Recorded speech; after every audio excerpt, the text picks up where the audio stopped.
The Mandela Effect is a phenomenon where a large number of people remember something that actually never happened, seemingly sharing false memories of past events. Referred to as confabulation in psychiatry, some have speculated that the memories are caused by parallel universes spilling into our own. Others explain the phenomenon as a failure of collective memory. According to believers, this is not a case of mistaken memory. Instead, it's hypothesized that some of us have moved between alternate realities, hence remembering things that have been written out of our current timeline, or that time travelers have inadvertently changed subtle things in our history, whether deliberately or accidentally, and therefore affected our present, remarkably similar to the Back to the Future movie franchise. The spelling of well-remembered brand names and the subtle altering of familiar logos has convinced believers history has been tampered with during our lifetimes. Hi, I'm Mr. Mysterious, and on this episode of How It's Made, just kidding. In this video, we'll deal with 5 examples of the Mandela Effect. Let's start with the most popular example of the effect itself, which sparked heated discussions about this interesting phenomenon. Nelson Mandela. In 2010, Fiona Broome was the one who initially coined the term Mandela Effect. She vividly remembered the death of South African activist and former President Nelson Mandela, which, according to her, happened in the 1980s. However, Mandela was actually still alive in 2010. After discovering a community of people with similar memories, she decided to use the internet to share her story. Soon, hundreds of complete strangers recalled Nelson Mandela dying in a prison in the 80s. What's interesting here is that they often recalled snippets of his funeral on television, a speech from his widow, and other large, public memorials. One of the commenters on Broome's website recalled her version of this event. She said that this happened on a regular day when her and her mother were doing separate things with the TV on in the background. Nelson Mandela was mentioned by a reporter, which she said caught both of their ears. This is when they looked at each other because they couldn't believe what they were hearing. Both of them were shocked as they agreed on having the same memories. They both believed that Mandela died years ago in prison, had a highly publicized funeral, and a specific fundraising concert in his honor that was aired on multiple stations. Once this story was published online, hundreds of complete strangers said that they share those very same false memories. Luke, I am your father. By far, one of the most iconic movie lines of all time is the phrase, "Luke, I am your father." Today, you can find it on merchandise of all kinds: t-shirts, hats, phone cases, and everything in between. With the recent repopularization of Star Wars, this phrase has been everywhere. However, if you decide to go back and re-watch Star Wars, you'll be in for a big surprise. Instead of saying, "Luke, I am your father," as many of us remember, Darth Vader actually says, "No, I am your father." Most people can clearly remember Darth Vader using his son's name. Online, Star Wars fans old enough to remember the movie debut agreed that most people quoted the line, "Luke, I am your father," in the months immediately following the movie's release. And not because of some misquoting in other media sources, especially not the internet, as Al Gore had not yet invented it. Critics believe that this kind of quote mutation happens all the time with movies in a similar way. Iconic lines in the Tom Hanks movie, Forrest Gump, provide an excellent example of just what we mean. Their theory is that our brains aren't terribly adept at remembering things perfectly, but we remember how big a certain moment was, so we fill in the cracks of our memory in an effort to try to bring that moment to other people. Even James Earl Jones, the actor who played Darth Vader, remembers that the original line contained the name of the character's son. If anyone should know what Darth Vader actually said, it would be James Earl Jones. However, it seems like he is also under the Mandela Effect's influence. 4 or more in the car. Can you remember exactly how many people were in the convertible with President Kennedy as he and his wife were riding in a motorcade in Dallas, Texas on Friday, November 22nd, 1963? Even if you weren't alive at the time, photographs from that fateful day have appeared in textbooks and on countless websites around the world, so there's a pretty decent chance you've at least seen the images. Most people would answer 4. The President, the First Lady, Texas Governor John Connally, and the driver. But in actual fact, there were 6 people, the other 2 being Mrs. Connally and an anonymous man. How could this be?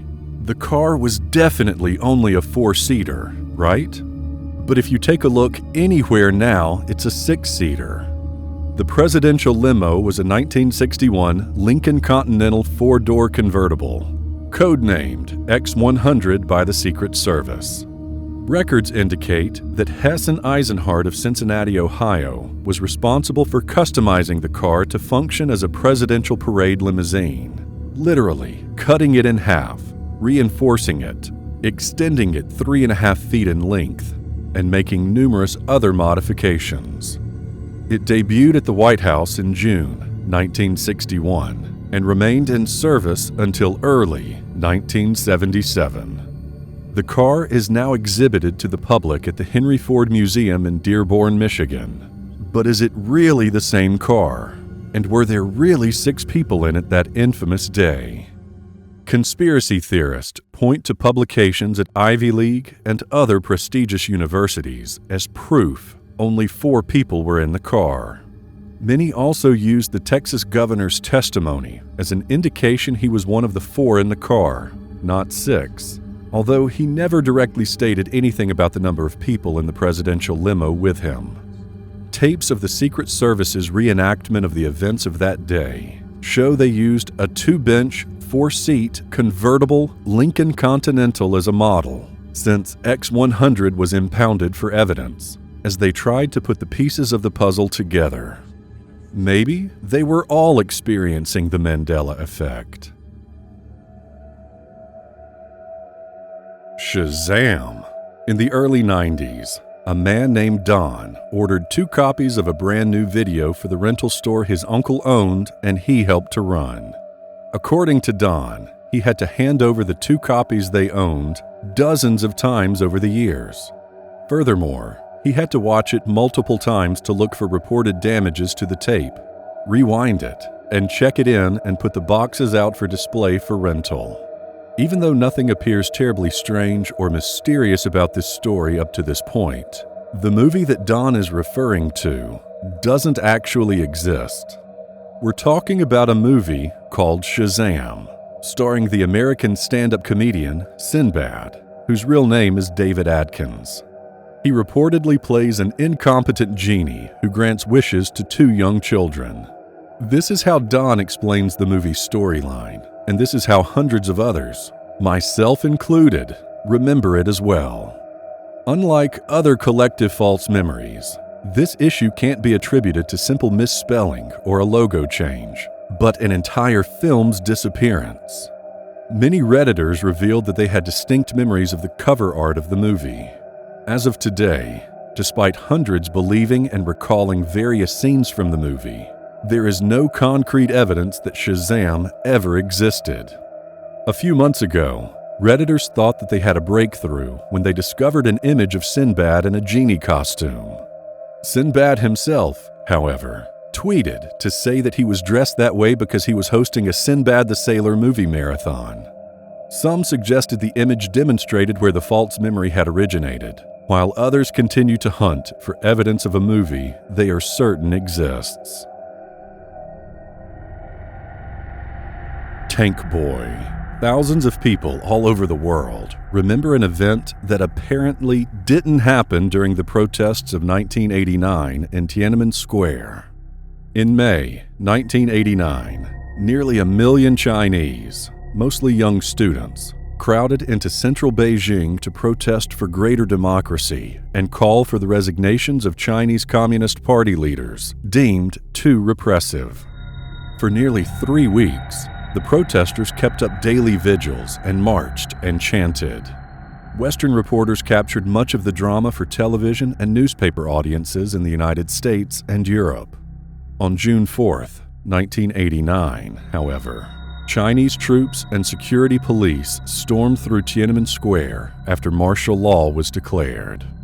The events that unfolded after that were gruesome. Or were they? Wikipedia, BuzzFeed, Frontline, Sky News, and hundreds of other sites have write-ups regarding the human rights violations that allegedly occurred. Eyewitness testimony is easy to find, and transcripts of interviews with those who claim to be present are readily available. But if you dig hard enough, you can find just as many transcribed accounts of eyewitnesses who claim the events that transpired the night of June 3rd and the morning of June 4th, 1989, did not happen as much of the world seems to remember. Possibly more interesting than that is the story of Tank Boy from the protest, who many erroneously believed was deliberately run over by a government tank as he stood in defiance in the square. I have a memory of watching this live with my mom, glued to the set, holding our breath, but certain that, like any movie, the tanks would stop. They didn't, and we were horrified. I remember feeling panicked. It really was on TV, and I saw it. I was 15 years old at that time. I very clearly remember the shocking aspect to be that the tanks did not yield to friendly protest. That is what the world was so shocked about too. They went on and on about it. It's not some singular or minor memory on the fringe. This was a major world event. This was their big emotional pull argument for the evils of communism for like 2 years. Something is totally screwed with our reality, our memories, or something. Suffice to say, this is an example of pretty extreme propaganda, the Mandela Effect at its most bizarre, or potentially even something else. What do you think about the Mandela Effect, as well as the examples we showed you? Can a group of people really remember something that didn't happen? Perhaps there are other cases of the Mandela Effect that you're familiar with. If so, we'd like to hear about them. Please share your thoughts in the comments section below.